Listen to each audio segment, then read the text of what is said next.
Hello friends, welcome to mind booster study. So I hope आप सब बहुत अच्छे होंगे, शानदार होंगे। सो फ्रेंड्स, इस वीडियो में हम डिस्कस करेंगे हिंदी का मॉक टेस्ट नंबर 50।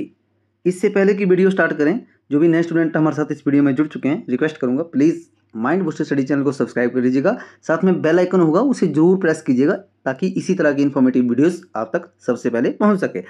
और इससे पहले कि हम जैसे वीडियो की तरफ चलें, थोड़ा सा आपको बताऊंगा कि देखो, ये जो आज की वीडियो ये अंतिम प्रहार रहने वाला है। अब आपको पता है हिमाचल प्रदेश पुलिस कांस्टेबल का जो आपका एग्ज़ाम है वो नेक्स्ट डे जो है हेल्ड किया जाएगा। 15 जून को आपको डेट दी गई है। तो सबसे पहले तो आपको ऑल द वेरी बेस्ट सभी स्टूडेंट्स के लिए, राइट। आप अपना एग्ज़ाम बहुत ही अच्छे से कीजिएगा, कॉन्फिडेंस रखिएगा खुद में, डरना नहीं है, घबराना नहीं है, राइट। और ये अंतिम प्रहार रहेगा आज, जो आपका 50 मॉक टेस्ट रहेगा। आप सबकी डिमांड थी कि सर कम से कम 50 मॉक टेस्ट हमें प्रोवाइड करवाया जाए, तो आज हम अपना जो मॉक टेस्ट सीरीज है उसको कंप्लीट करने जा रहे हैं, राइट। तो बिना किसी देरी के स्टार्ट करेंगे आज का वीडियो की तरफ चलते हैं। पहला जो हमारा प्रश्न है, प्रश्न बोल रहा है, बहुत ध्यान से देखना है। आज की वीडियो में हम सारी चीज़ें मतलब जो है वो रिविजन कर लेंगे सबका, राइट। बोल रहा निम्न में से ऐसे वर्ण की पहचान करें जो स्पर्श व्यंजन है, ओष्ठ ध्वनि है, अलप्राण व घोष ध्वनि। देखो कितने आपके क्वेश्चन होंगे इसमें, 5 से 6 क्वेश्चन तो ऐसे ही बन जाएंगे। साथ में जो चीज़ें समझेंगे 10 क्वेश्चन कम से कम डिस्कस करेंगे। वो कैसे, चलिए डिस्कस करते हैं। सबसे पहले आपको बोला गया है कि जो ऐसे वर्ण की पहचान जो स्पर्श व्यंजन हो, देखो प फ ब भ, चारों क्या है, स्पर्श व्यंजन है। पहली शर्त हमारी अनुसरण कर रही है। ओष्ठ ध्वनि होनी चाहिए जी। अच्छा, प फ भ ब ये सभी ओष्ठ ध्वनि वाले हैं, हाँ जी, ये भी हमारी शर्त फॉलो हो रही है। देन ये बोला कि अलप्राण व घोष, मतलब ये घोष और अलप्राण होना चाहिए। घोष का मतलब क्या हो यहाँ पे, सघोष। घोष को हम सघोष भी बोलते हैं ना, ये आपको पता है।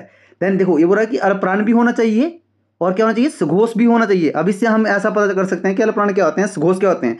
आपका जो इसमें देखिए अलप्राण की अगर मैं बात करूं तो क्या आएगा, देखो यहाँ पे प फ भ व आ जाएगा। क्यों आएगा, बहुत डिटेल में मैंने बताया हुआ है। और अगर मैं घोष की बात करूं तो घोष में भी भाई आपका डी वी ब आ जाएगा। ये घोष भी है, अलप्राण भी है, मतलब सघोष भी है और अलप्राण भी। देखो सघोष को ही हम घोष बोलते हैं, राइट।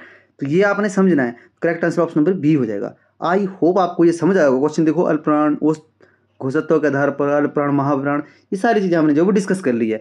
अब देखो ज़्यादा कंफ्यूज नहीं होना है आपको एग्जाम में जाते समय ना। आपने जो कॉन्सेप्ट मैंने बताया हो ना आपको कि जैसे जो अघोष है, इस तरह से कुछ ट्रिक्स बताई हैं। अघोष है वो प्रत्येक वर्ग का पहला दूसरा, और उसमें जो है सारे जो उस संघर्षी व्यंजन है, जैसे श श श, और सर ने बताया था कि ह इसमें नहीं होता, कि इसमें अघोष की अगर मैं बात करूँ तो ये एक फॉर्मेट है घोष का। उसी तरह से अगर घोष की बात करूँ तो सर आपने बताया था कि घोष के लिए तीसरा, चौथा, पांचवा और सभी अंतस्थ व्यंजन। अंतस्थ व्यंजन माने य, र, ल, ब। तो ये एक फॉर्मेट है किसका, घोष का। इस तरह से बेटा आपने अब जो मतलब रिवीजन करना है ना थोड़े टाइम, क्योंकि कल तो आपका एग्जाम है, तो इस तरह से थोड़ा सा उसको देख लेना है जो आपने नोटबुक में नोट्स बनाए होंगे, राइट। तो क्वेश्चन है हमारा, निम्नलिखित में से कौन सा विकल्प सही है। सही विकल्प की पहचान करनी है। बोलता आ जो है बड़ा, मतलब यहाँ पे अगर उच्चारण समय के आधार पर बोलूँ तो बड़ा मतलब सजातीय है, अ सजातीय है, उ विजातीय है, या ई जो है वो पश्चर है। तो क्या हो जाएगा इसमें, इसका जो करेक्ट आंसर हो जाएगा वो ऑप्शन नंबर ए आपका करेक्ट होगा। आ के बेटा आ जो है हमारा ये सजातीय, सजातीय माने अ प्लस अ, ऐसे बनाना है। देखो अ नहीं है, क्यों नहीं है, बहुत डिटेल में मैंने बताया हुआ है आपको। अ सजातीय नहीं है, अ जो क्या है ये विजातीय है। क्यों विजातीय है, अ कैसे बनता है, ऊ के साथ। समझ रहे मेरी बात को, आई होप समझ ही आया होगा आपको। देन नेक्स्ट क्वेश्चन की तरफ चलते हैं।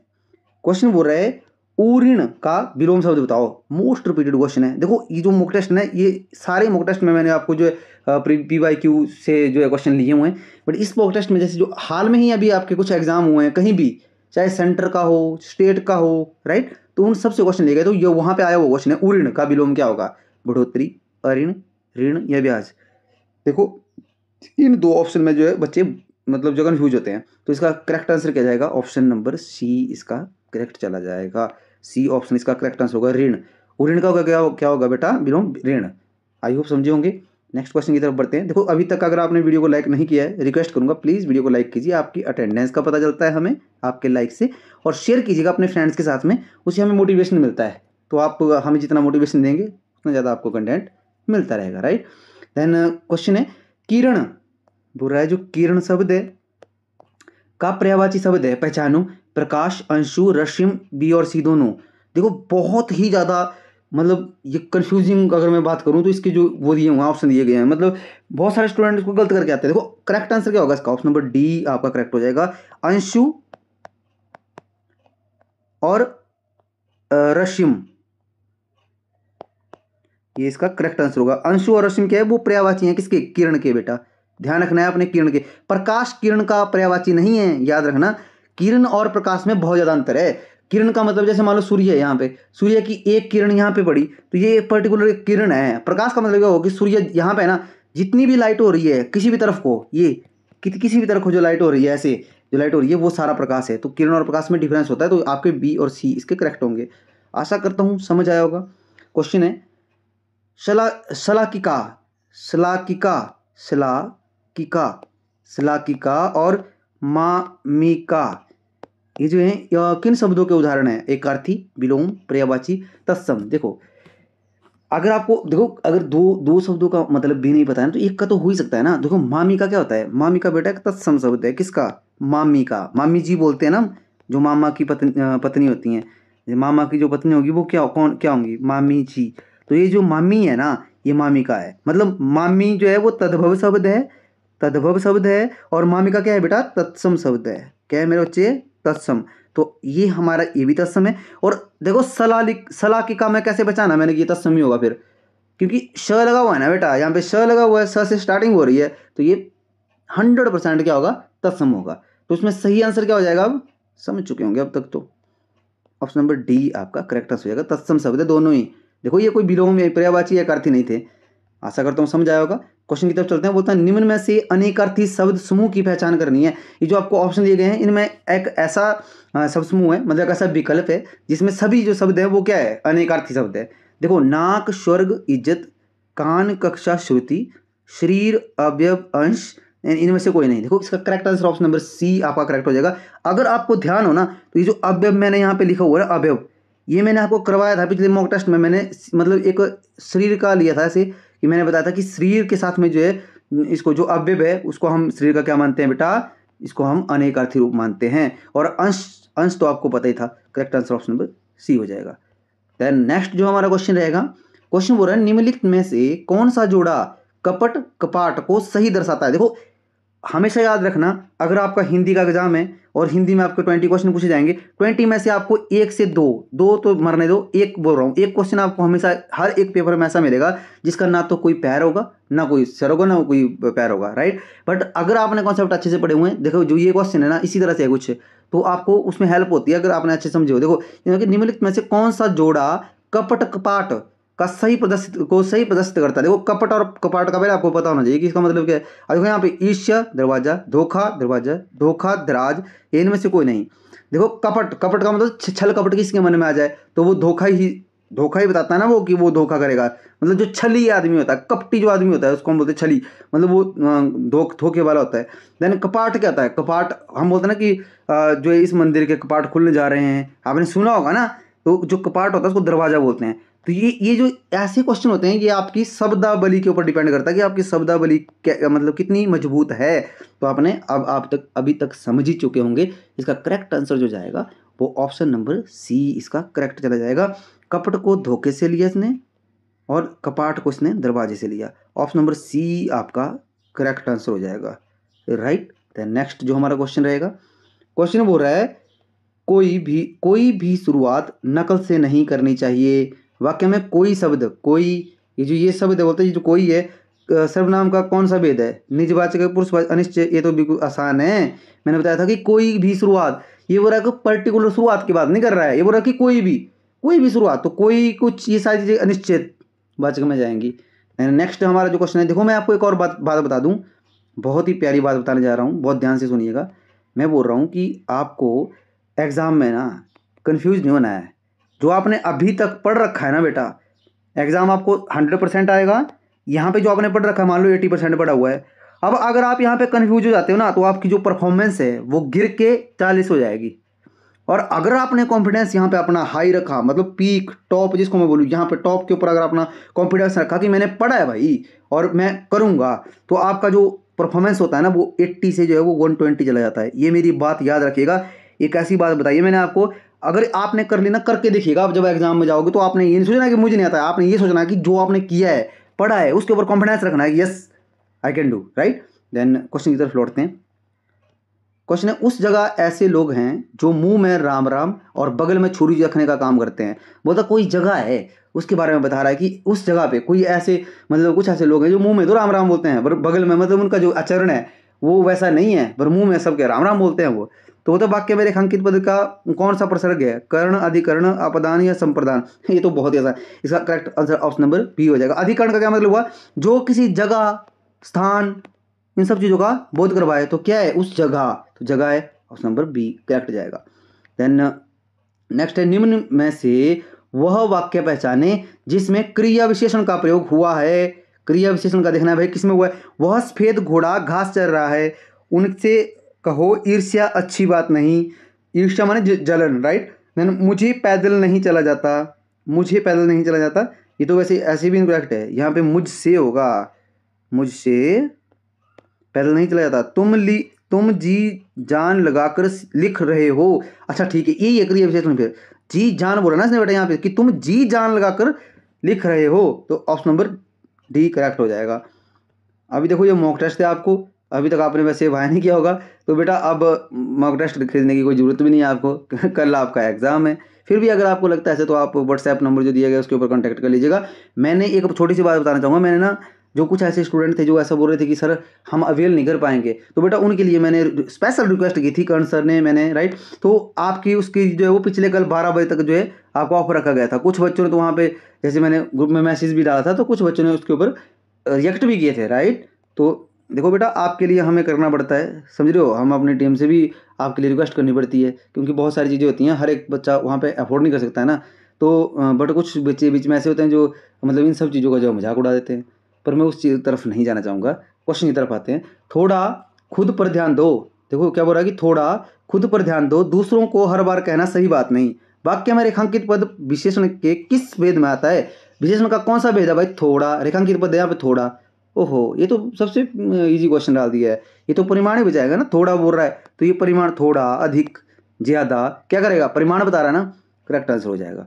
नेक्स्ट जो हमारा क्वेश्चन है, मुहावरे चिकने घड़े पर पानी पड़ना का सही अर्थ है मोस्ट रिपीटेड, मतलब इंपॉर्टेंट, इसको याद ही कर लीजिएगा, रट लीजिएगा इसको, ऐसा बोल रहा हूँ मैं, बोलता नहीं हूँ कि आप कभी भी रटोगे इस चीज़ को, पर इस पर्टिकुलर इस मुहावरे को जो है, क्यों? क्योंकि देखो इसका ऑप्शन देखना, भोरा चिकने घड़े पर पानी पड़ना, उपदेश को मानना, घड़ा पानी से मजबूत होता है, उपदेश का कोई प्रभाव ना पड़ना, या कार्य की शुरुआत में विघ्न। बहुत ही प्यारा क्वेश्चन है, ऑप्शन नंबर इसका क्या हो जाएगा? घड़ा पानी से ही मजबूत होता है, उपदेश का कोई प्रभाव नहीं पड़ता। देखो जब जो कुम्हार होता है ना, कुम्हार जब वो घड़ा बनाता है ना, घड़ा बनाता है ना जब, तो अगर उस बनाते समय अगर उसके ऊपर पानी फेंकते रहेंगे ना, कोई असर नहीं पड़ेगा उसे, समझ लो मेरी बात को, कोई असर नहीं पड़ेगा। तो क्या बोल रहा है कि उपदेश का कोई प्रभाव ना पड़ना, मतलब जब ऐसा बोलते हैं कि चिकने घड़े पर पानी पड़ने के बराबर है, इससे बात करना, तो चिकने घड़े के ऊपर पानी पड़ने के बराबर है, मतलब इसको उपदेश देने का कोई प्रभाव नहीं पड़ेगा, तो क्या को देना इसको। आशा करता हूँ समझ आया होगा। क्वेश्चन है, कौड़ी का तीन समझना, कोड़ी का तीन समझना, जो कौड़ियाँ होती थी ना, ये बोला कि कौड़ी का तीन समझना, कौड़ी का तीन, एक नहीं तीन समझना, कौड़ी का तीन समझना का अर्थ क्या होगा भाई? गरीब समझना, तुच्छ समझना, विद्वान समझना, इनमें से कोई नहीं। ईमानदारी के साथ पहले आप खुद का आंसर दीजिएगा, आशा करता हूँ दे दिया होगा आपने। देन इसका जो करेक्ट आंसर हो जाएगा ऑप्शन नंबर आपका बी, आपका करेक्ट आंसर हो जाएगा। तुच्छ समझना, यहाँ पे ध्यान दीजिएगा, गरीब समझना ऐसा ये नहीं लगाना है, गलत है, समझ लो। तुच्छ समझना क्या होगा? इसका करेक्ट आंसर चला जाएगा। आई होप आपको ये समझ आया होगा। देन यहाँ पे देखो क्वेश्चन, देखो 14 नंबर क्वेश्चन है, ठठेरे ठठेरे बदलो अल, लोकिती है बेटा है बहुत सारे बच्चों ने पढ़ी नहीं होगी, आज पढ़िए। क्या लोकिती है? ठठेरे ठठेरे बदलो अल का अर्थ क्या होगा? देखो ईमानदारी के साथ खुद पहले कमेंट कीजिएगा अपना जो आंसर है, कमेंट नहीं भी करना है अगर, तो भाई आप खुद आंसर कर सकते हो, राइट। अब देखो इसको ऑप्शन डिस्कस कर लेते हैं। बोलता है चालाक को शरीफ से काम पढ़ना, चालाक को चालाक से काम पढ़ना, मूर्ख को चालाक से काम पढ़ना, इनमें से कोई नहीं। तो करेक्ट आंसर जो चला जाएगा ना बेटा इसमें, ऑप्शन नंबर आपका चालाक को चालाक से, ऑप्शन नंबर बी आपका करेक्ट आंसर हो जाएगा, राइट। देखो ऐसी ऐसी चीज़ें पूछेगा वो आपको, अगर मतलब उसने, अगर एग्जामिनर ना, देखो छोटी सी बात बताऊँ, अगर एग्जामिनर हाई लेवल करेगा तो इस तरह के क्वेश्चन पूछेगा फिर आपको, ये गांठ बांध लो, समझ लो। और अगर मॉडरेट इजी रखेगा बेटा, मैंने 50 आपको ना 50 मॉक टेस्ट दिए हैं मैंने हिंदी के। तो मैं बोल रहा हूँ जो बच्चा इन 50 मॉक टेस्ट को पूरा देख के चला गया ना, 20 में से 20 पूरे आएंगे उसके, हर एक चीज़ को मॉक टेस्ट। इवन हालांकि मॉक टेस्ट में भी मैंने बेसिक जो होता है ना बेटा वो बताया हुआ है। कुछ बच्चों को मैसेज ऐसे थे सर इतना बेसिक मत बताया करो, अब हम समझ चुके हैं। पर मेरा मानना था कि कोई नया बच्चा भी अगर साथ में जुड़ा होता है ना तो उसको भी सहायता मिलती है। क्वेश्चन की तरफ लौटते हैं। जिसके हृदय में दया ना हो उसके लिए एक शब्द बताओ जी। निर्दय, निर्मम, निष्पाप, नश्वर। तो ऑप्शन नंबर ए करेक्ट हो जाएगा। अच्छा, निर्मम कौन होता है? निष्पाप कौन होता है? जिसके हृदय में पाप ना हो। और नश्वर, निर्मम। निर्मम का आप मुझे होमवर्क के लिए क्वेश्चन है, आप मुझे कमेंट करेंगे, मैं आपके कमेंट का वेट करूंगा। राइट। नेक्स्ट हमारा क्वेश्चन है कर्म क्रिया पहचानिए जी। वह रोया, रोया क्रिया है। मैंने बोला था कि 2 ही प्रश्न करने हैं, क्या और किसको, किससे करने हैं, ये क्रिया से करने हैं क्वेश्चन दोनों। हाँ जी सर। वह रोया, रोया को पूछो क्या रोया, आप बोले कि वह क्या से नहीं आएगा, कौन से आएगा। पर अगर क्या से आया भी तो वह तो करता है ना, तो ये अकर्मक हो गई। लड़की सो रही है, रही है, सो मतलब क्या सो रही है, आप बोलोगे लड़की, लड़की क्या से नहीं आएगी, कौन से आएगी, कि कौन सो रही है, समझ रहे हो। तो यहाँ पे क्या होगा, यहाँ पे रही है तो वैसे भी लड़की कहाँ है, कर्ता के स्थान के ऊपर है, तो ये भी अकर्मक हो गया। क्योंकि कर्ता के स्थान के ऊपर जो कर्ता के ऊपर जो प्रभाव पड़ता है तो वो अकर्मक क्रिया होगी। लड़का सिल रहा है, देखिएगा ध्यान से, अब लड़का सिल रहा है, इनमें से कोई नहीं, तो इसका करेक्ट आंसर हो जाएगा ऑप्शन नंबर सी। आप बोलेंगे सर लड़का जब सिल रहा है तो ये भी तो आपने ऐसा बोला कि रहा है, क्या रहा है, सिल, सिल भी क्या, तो लड़का यहाँ पे आया तो सर इसको तो आपने लगा दिया। आप थोड़ा सा डिफरेंस समझिएगा, बहुत प्यारी चीज़ है ये, एंड लेवल है आपको क्वेश्चन का मैं बता रहा हूँ उस कर्मक और अकर्मक में, ये चीज़ समझिएगा आपने।